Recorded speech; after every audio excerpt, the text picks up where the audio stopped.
Buongiorno e ben ritrovati con una nuova edizione del TG Flash di Noi Sicilia. In apertura, tragedia sul lavoro nelle isole Eolie. Un operaio di 30 anni è morto a Ginostra sull'isola di Stromboli. L'uomo stava lavorando alla messa in sicurezza dei torrenti quando l'escavatore su cui si trovava si è ribaltato. Inutili soccorsi, è deceduto sul colpo. Indagini in corso per chiarire la dinamica dell'incidente.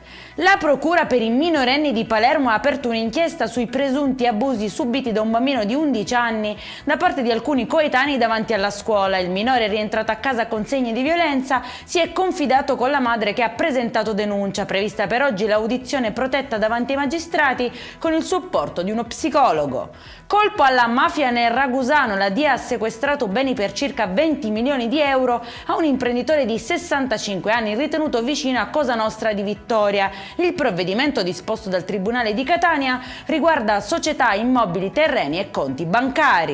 Arrestato a Niscemi un dipendente civile statunitense in servizio al MUOS, sorpreso mentre sottraeva circa 40 litri di gasolio dalle cisterne della base. Durante una perquisizione in casa sono stati trovati poi altri 400 litri di carburante e materiale ritenuto provento di furto. Il GIP di Gela ha convalidato l'arresto e la posizione dell'indagato è ora al vaglio dell'autorità giudiziaria. E in chiusura sull'Etna un nuovo indicatore scientifico potrebbe migliorare la previsione delle eruzioni laterali tra le più pericolose. Uno studio dell'INGV individua nei terremoti di tipo compressivo il segnale che indica l'arresto della risalita del magma, un'informazione cruciale per valutare in tempo reale il rischio per i centri abitati. Il metodo offrirebbe un supporto concreto alle decisioni di protezione civile. Per questa edizione è tutto, prossimo appuntamento alle 19:30, buona giornata!